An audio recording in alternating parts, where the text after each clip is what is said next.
ఇవి మీరు అసలు గ్రహించాల్సింది ఏంటంటే నిజంగానే అంతకుముందు ఫస్ట్‌లో 175లో మినిమమ్ 75 అన్నా పవన్ కళ్యాణ్ గారికి అడగాల్సిందే. 100 ఆయనకి. ఈ ఇట్లా ఎంతైతే లాస్ట్‌కి ఏమైందండి? 21 కాడ ఆయన ఎందుకు ఆగాడు? ఎందుకు ఆగాడు? అంటే ఆయన పిచ్చాయనా? ఆయన తెలీదా? ఆ అవగాహన వీళ్ళు ఆ థాట్‌లో వీళ్ళు ఉంటే ఈ రిస్క్‌లన్నీ మానేసి శుభ్రంగా గోవా అక్కడికెళ్ళి శుభ్రంగా ఎంజాయ్ చేయమని ఖాళీగా ఉంటాడు ఎమ్మెల్యే. లేదు సార్, నేను చూసాను. 60, 70 ఏళ్ళు వచ్చినా గానీ, 50 ఏళ్ళు దాటినా గానీ వితండవాదాలు, మినిమమ్ సెన్సిబిలిటీస్ లేకుండా, అడ్మినిస్ట్రేషన్ అవగాహన రాహిత్యం లేకుండా, అంటే రాజకీయంలో ఎప్పుడు ఇలా అయిపోతుందని ఒక రకమైన కుచిత బుద్ధిలో ఉండే మైండ్ సెట్ లో ఉండేవాళ్ళు ఎప్పుడు ఏదో ఒకటి మాట్లాడుతూ ఉంటారు. అతివాదులు ఎప్పుడు మాట్లాడుతూ ఉంటారు. ఇది 2019 ఎఫెక్ట్ వల్ల, అప్పుడు జరిగిన ఎఫెక్ట్ వల్ల వాళ్ళందరూ క్లారిటీ ఉంది. మనం ఎన్ని చించుకొని ఇప్పుడు నేను ఇంత మాట్లాడినా కానీ వాళ్ళకున్న క్లారిటీ సీఎం అవ్వాలన్న ఆశ ఇంత ముందులాగా 2019లో ఆయనకి ఎక్కించారు కొంతమంది. నువ్వే సీఎం మా కర్ణాటకలో అంటే వాళ్ళు లబ్ధి పొందడం కోసం ఇక్కడ చేశారు. అంటే 2019లో ఏమన్నారంటే ఇప్పుడు ముగ్గురు పోటీ చేస్తే వీళ్ళకి 60, వీళ్ళకి 60, నీకు 40 వస్తాయి. 175లో 35 వాళ్ళకి ఒక 60, 60 వస్తే నువ్వు కింగ్ మేకర్ అవుతావని ఒక కన్సెప్ట్ చేసేసరికి విడిగా పోటీ చేశారు. నెంబరింగ్ తెలియకుండా, బూత్ లెవెల్లో కార్యకర్తలు ఉంటేనే ఓట్లు పడతాయి, కొన్ని తెలియకుండా పవన్ కళ్యాణ్ ఒక దాని మీద వెళ్ళిపోతాం అని చెప్పి ఆయన అలా కొంత మిస్గైడ్ చేశారు. వీళ్ళిద్దరూ కలిస్తే కంపల్సరీ మనం ఓటమి చెందుతాం అనే ఉద్దేశంతో కూడా రకరకాల ఎలిగేషన్ చేశారు. ఎందుకంటే పవన్ కళ్యాణ్ గారు ఏమంటున్నారంటే వీళ్ళు చెప్పేది నిజమే, మనం వెళ్ళ విషయస్ కానీ నమ్మారు. కొంతమంది నన్ను క్వశ్చన్ అడుగుతారు, అంటే అలా చెప్పినా కానీ నమ్మేస్తారు పవన్ కళ్యాణ్ గారు. పవన్ కళ్యాణ్ మంచోరండి, మీకు కావాలి ఈ రోజు వెళ్ళి అప్పుడు మాట్లాడండి. ఆయన నీ అన్యాయం జరిగిందంటే వెళ్ళి మాట్లాడేస్తారు వెంటనే. దాని వెనక పుట్టిపోతలు ఏంటి జరిగింది అనుకుంటే హోమ్ రియాక్ట్ అవుతారు. సో మీరు ఎప్పుడైతే ఇలా చెప్తున్నప్పుడు ఆయన నిజమే అనుకుని ఆ రాంగ్ గైడెన్స్ లో ఉన్నారు.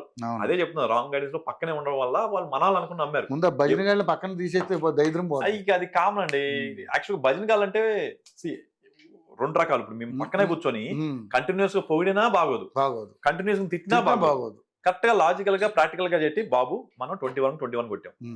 కమింగ్ డేస్ లో మనం మెల్లిగా వెళ్తూ వెదర్ ఇండిపెండెంట్ పార్టీ ఆర్ టీడీపీతో ఎలా అసోసియేట్ అవ్వాలా లేదా అనేది ఒక క్లారిటీతో డిస్కషన్ చేసుకుంటూ ముందు పార్టీని పరిష్కరించడం అనేది ఫస్ట్ పాయింట్ అండి.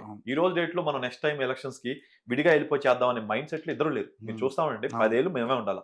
ఈ టైంలో మనం కొట్టుకుని విడిపోతే మళ్ళీ ఏదో అంటారు చూసారా, కుక్క నక్క ఏదో కోతి ఎత్తుకుపోయింది అన్నట్టు మనం తీసుకెళ్లి మళ్ళీ ఒక డిస్ట్రక్ట్ చేతిలో పెట్టకూడదు. భయపడుతున్నారు, మళ్ళీ జగన్ వస్తారని భయంతో ఇన్వెస్టర్స్ రావట్లేదు. అది జరుగుతుంది, డిస్కషన్ నడుస్తుంది ఎక్కువ శాతం. ఎందుకు పెద్ద కంపెనీలు పెట్టట్లేదు, జగన్ వస్తే మళ్ళీ ఇలాగే మమ్మల్ని లాస్ట్ టైం డిస్ట్రక్షన్ చేస్తారని మైండ్ సెట్.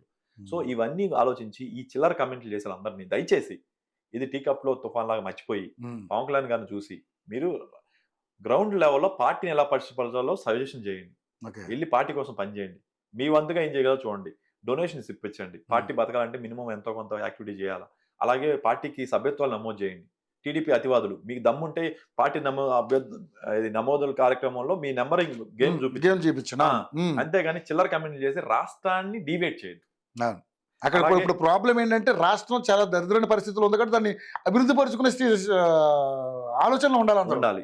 గాడిలో పెట్టాలి, సిస్టమ్స్ క్రియేట్ చేసుకుంటా, ఫ్లో ఉండాలి, ఆటో ఫ్లో ఉండాలి, పైలట్ మోడ్ అంటాం సార్. ఆఫీస్ లో మనం ఉన్నా లేకపోయినా పనులు జరుగుతూ ఉండాలి, ఎలా ఎక్స్పెక్ట్ చేస్తాము.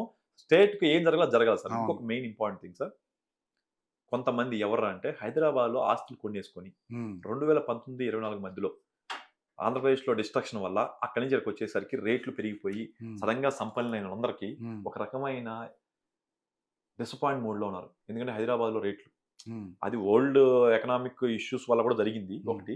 రెండోది ఇన్వెస్టర్స్ ఆల్ చూస్ చేస్తున్నారు. మూడోది లిక్విడ్ ప్రాబ్లమ్స్ లేవు మార్కెట్. మీకు గమనిస్తే 2019 కరోనా వచ్చాక ఐటీ ఎంప్లాయీస్ కి 5 లక్షలు సాలరీ ఉండేవాడు 30 లక్షలకి వెళ్ళిపోయాడు సడన్గా. ఏంట్రా అంటే కరోనా టైంలో ప్రపంచం అంతా తలగిలిపోయింది, గిలలు కొట్టుకుని ఏం జరిగింది అని మొత్తం చూసేసరికి వర్క్ ఫ్రమ్ హోమా, ఒరే జనాల మీద డిపెండ్ అవ్వాలా, ఆఫీస్ రారా, సరే ఆటోమేషన్ క్రియేట్ చేద్దాం అని చెప్పి ఆటోమేషన్ టూల్స్ డెవలప్మెంట్ స్టార్ట్ అయింది. చాట్ జీపీటీ లాంటి ఆటోమేషన్ టూల్స్ సిస్టమ్ కూడా జనాలు ఇంటి దగ్గర కూర్చొని వర్క్ చేయాలి, ఫ్రీ ఫ్లోగా ఆఫీస్ లో వర్క్ చేసినట్టు చేయాలని చెప్పి ప్రపంచం మొత్తం ఒకేసారి ఎక్కువ మంది రిక్రూట్ చేసుకుంది. వాళ్ళు ఏంటంటే మన దగ్గర కంటే కూడా ఫారెన్ లో 30 లక్షలు పెద్ద ఇష్యూ కదా, వాళ్ళకి పెద్ద పేమెంట్లు చేశారు. సో 5 లక్షల కూడా 30 లక్షలకి వెళ్ళిపోయాడు. Now every system is created, జాబ్లు విత్డ్రా అయిపోయినాయి. నేనే సిఏ మా ఆఫీస్ లో నేనే నోటీసులకి చాట్ జీపీటీ వాడి రిప్లై తయారు చేస్తున్నా, నాకు అసిస్టెంట్ అవసరం లేదు. గాన్ per month $20 chat GPT automation అవుతుంది. ఈ టైంలో చాలా జాబ్లు పోతున్నాయి. ఆ జాబ్లు పోయినప్పుడు ఇండివిజువల్స్ అందరికి శాలరీస్ పోతాయి కదండి, వాళ్ళు కొనడానికి ఫ్లాట్లు లేవు. ఐ మీన్ డబ్బులు ఫ్లాట్ కొన్నాక డబ్బులు లేవు. సో గ్రోత్ తగ్గింది, బై డిఫాల్ట్ తగ్గింది.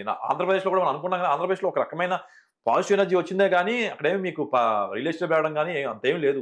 మీకు గమనిస్తే మీకు కావాలంటే రిపోర్ట్స్ తెచ్చుకోండి. అవును, ఎందుకంటే డబ్బులు లేవు జనాల దగ్గర, అలాగాను. అంతా లిక్విడేట్లో అటు ఇటు ఇటు చెప్పి కొంతమంది దగ్గరికి వచ్చేసి కూర్చుంది. సో దాన్ని కూడా చూసుకుని వీళ్ళేంటి హైదరాబాద్ పడిపోయింది. అక్కడ కొంచెం అనిశ్చితి క్రియేట్ చేయాలి.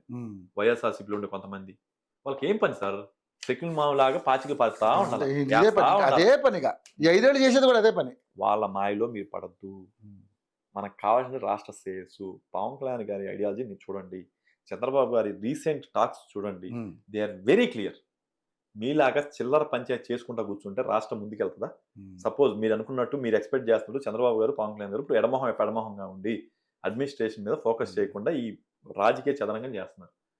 మీ రాష్ట్రం బాగుంటుందా?